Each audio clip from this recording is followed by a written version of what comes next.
If you're working nonstop, publishing, teaching, serving on committees, and still feel like your career isn't moving forward, you are not alone. I have been there. A scattered CV, constant exhaustion, and the sense that all the effort wasn't translating into recognition or progress.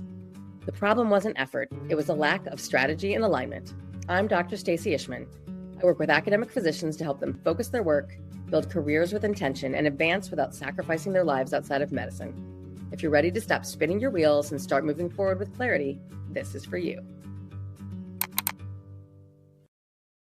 Hello and welcome back. Today we're going to be talking about why busy CVs do not always advance careers. Now, part of the reason for this is that promotion documents tend to give us this false sense of security. They're written, they seem clear, they're in black and white, they look very official, and they're usually easy to find, even from the public website. So look for yours if you haven't already looked at it. But the problem is, oftentimes we think if we just follow the letter of the law, advancement will follow. And what's not clear is things like having a reputation. Is it national? Is it regional? Is it international? And what constitutes having an international or regional or national reputation? Does that mean I've given talks? Do I have to have given grand rounds? How many do I have to give? What do I need to be a visiting professor? Do I need to be on editorial boards? What if I don't like some of that stuff? And so figuring out what mixes and matches and tells your story well is important. But also understanding the local interpretation of those criteria is critical. Now, hopefully you're having regular meetings with either your promotion committee or a department member who's in charge of people's promotion, oftentimes the chair or division director. And hopefully having this on a regular basis. So yearly at a minimum is what I recommend. But if you're not, I would recommend including them in whatever your annual evaluation might be. And part of the reason for this is a great example of somebody I worked with this past week. We were in a coaching session. This is a faculty member who been a couple years into their career, and they really didn't quite understand the criteria. Now, it wasn't because they were disengaged. They were pretty clear that they'd probably heard something about this when they first started, but there were so many things happening when they first started. It wasn't at the top of their list, and the tracks had changed over time. I'm not even sure that the tracks we were looking at that day were the same ones that were in existence when they were hired. And oftentimes there's no structured re-education when that happens. In fact, most institutions will put something out about it, but if you're not paying attention, this may not even hit your radar. So after we reviewed the formal criteria together, another problem became obvious. It wasn't clear how they might interpret some of these criteria in the internal promotion committee. There was no explicit promotion readiness meetings for this particular faculty member, and so he didn't have a lot of understanding when he was going to be considered ready or how to translate those expectations into practical guidance. Do I need to give 3 grand rounds? Do I need to give 4 talks? Do I need to get 3 papers? And so oftentimes when we are working really hard inside our systems, we may not understand how we're going to be judged. Now, again, almost every institution has easily found published promotion criteria. I can tell you, I was looking for an institution the other day and I literally typed it in and found it on Google within seconds. But the problem is this interpretation piece. And oftentimes we have to talk about what promotion track are people, first of all, exist? What are the options? And then what are the different expectations based on the track? So do you want to be a clinician educator, or do you want to be an educator? Or do you want to be a clinician? Or do you want to be a researcher? Or clinician researcher, or teaching? There's so many options. So see what are included. What's new is that many more faculty members are able to use a clinician track if that's your interest. But oftentimes, those of us who go into academic medicine find that we want to do research or education as a primary focus. And so it's good to know what's expected of you. And a great example I had the other day was somebody who required certain CME about education in order to do the education track. Wasn't even on his radar, wasn't something he thought about. Something easily implemented, but if he'd gotten all the way to that track, like ready to do everything else and realized he had to take 2 CME courses, it would have been very frustrating. And we had the opportunity to look and see what was offered internally that he might be able to do and what was of most interest that he could do externally, including some organizations that might be education focused. Now, the other thing is to look at what may be adequate versus strong evidence of whatever it is. So if you're looking to show everybody you have an international reputation, you probably need to be giving international talks or be leadership in an international organization, or be writing in with international collaborations or international guidelines. But those are the kinds of questions that are important to ask the people you work with.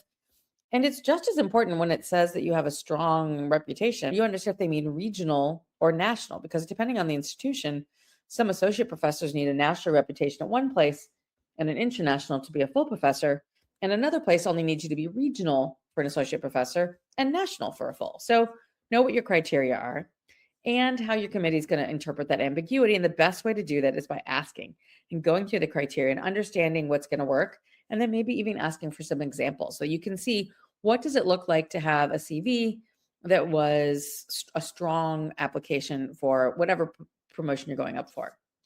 The other thing is to understand when you are actually on track for your promotion and not simply just busy. And many of us are busy. We're on committees, we're taking care of administrative tasks, we're seeing patients, you may be a proceduralist. But the problem is you don't know if people are going to see that as just work or a story. And the key is to have it be a story. So if I know that my goal is to be on the clinician administrator track, then I want to make sure that the tasks that I'm doing make sense. So while a curriculum committee or an education committee may be something I love and I should do for that reason, I should recognize may not be looking as favorably in the administrative track I'm looking at, or it may be perfect because of how they interpret things. In other places, it may be very clearly an education track. Or it may be, I want to be on the operations committee, and that makes a ton of sense in my administrative track, but I want to actually get promoted on the education track, and it may not have as much meaning or tell as good of a story there. So I really do recommend taking on roles, being on committees, publishing on the things you care about. And I also want to reemphasize, if you're thinking about the administrative track or the education track, there are lots of ways that you can take your clinical or executive or administrative or education work and turn it into scholarship or publications. I had to do a webinar at one point with a friend. Actually, it wasn't a webinar. This is the old school. We were at workshop. We were in person about billing and coding for the residents. And so we did a pre-survey, we did a billing and coding workshop, and we did a post-survey, and we showed it was effective. And then we put it out there in the world. So if somebody else wanted to use it and make it better, they could give the same kind of workshop for the residents. So I was able to take this administrative piece and turn that into scholarly work. Now, in full disclosure, I was not looking for a promotion in the administrative track. So for me, I enjoyed the education component of it, and I was able to use that. My colleague was actually far more involved in the administrative track, and it was actually very valuable for her on that side. Now, one of the reasons we end up on the wrong track or not knowing our track is because we might have gotten some outdated advice. People who got promoted before us may have different promotion criteria, may have been different interpretation of those promotion criteria. So it's important to make sure that you're up to date, because many of us assume that those criteria are static, but they are not. And there's great things about that. There's new opportunities. But you need to be diligent and make sure you keep up with them, even if it's just to take a quick peek once a year and see if the date of publication has changed. Now, this can be what we call a structural risk, and that means that your progress may be stalled if you're not actually working on the right things. And what you want is to have a clear story of where you went, where you're going, be it known at the regional or national level. For many of us, this may be giving talks at those levels.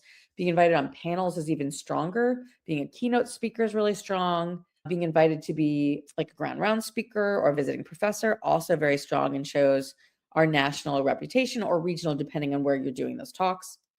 And then you want to make sure that you have evidence of your trajectory all leading towards the next level and not going in every direction, so that I'm doing administrative stuff and education stuff and research stuff and none of it plows forward. And I'm going to give you an example of my own career where I was absolutely interested in doing some things that were broader than just sleep medicine and sleep surgery. But I did make sure that I was on the sleep medicine committee for the academy, and that I was president of the International Surgical Sleep Society over time, and that I worked on sleep educational pieces in the education committee that I was on, and that even when I was on the PEDS education committee, I usually worked on sleep focused activities, so that most of my talks and panels and keynotes and visiting professors all congealed together with my administrative work, which was oftentimes in the sleep realm.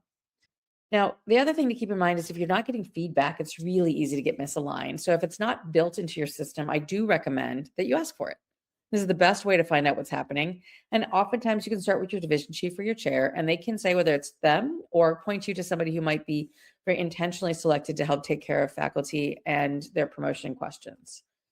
And part of the reason this is important is if you think you've done, well, if you know you've done a ton of work and you think it's working you towards the promotion you're going to get, and it doesn't, it can absolutely emotionally erode your confidence. It can make you feel like you're disengaged from the department, and oftentimes leads to people looking around and deciding they want to work somewhere else. So if you are a department chair or a division chief or a dean, These are really easy ways by instituting this initial promotion criteria, really good knowledge of when they change, and regular readiness meetings to make sure that your faculty does not feel like they're stuck.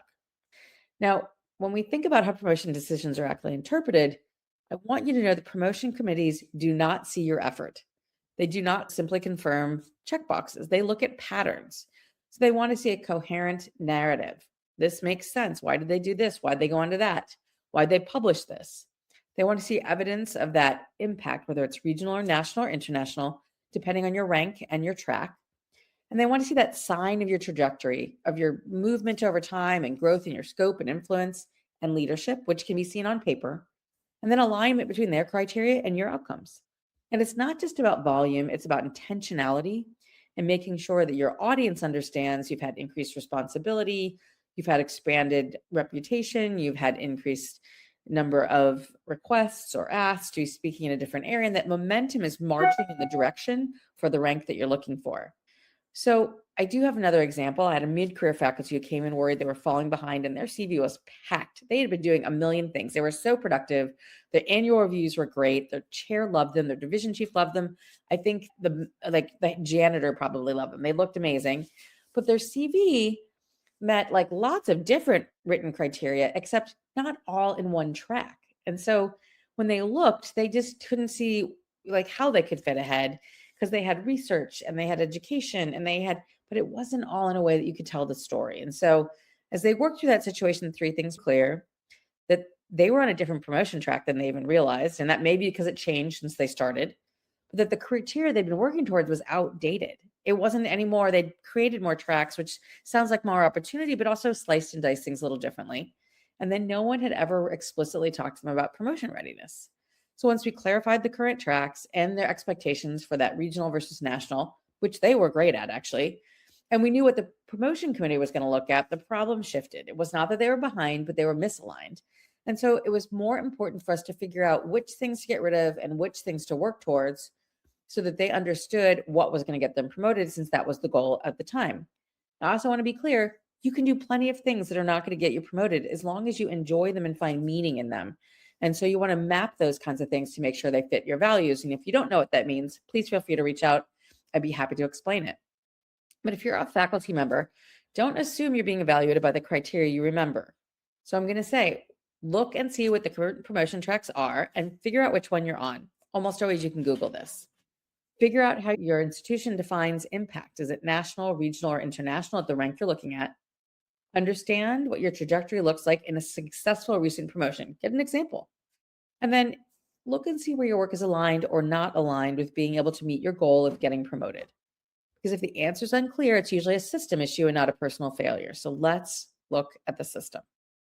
Now, the truth I want to change here is that promotion often stalls because people underperform in terms of understanding the criteria, but are busy and performing all over the place. Now, I want to be sure that we're looking at the truth that changes the outcome. You are much less likely to stall in your promotion because you are underperforming or not working hard enough, which is almost never the case, but more likely because the system has changed or under-explained the criteria. And that criteria without interpretation creates drift. So what I want you to do now is to look at your promotion criteria, make sure you understand it, get it on paper, ask your questions, and ask for regular updates on how you can make sure that you're on track. And if you want more support translating promotion criteria strategy grounded in how decisions are actually made, please join our newsletter.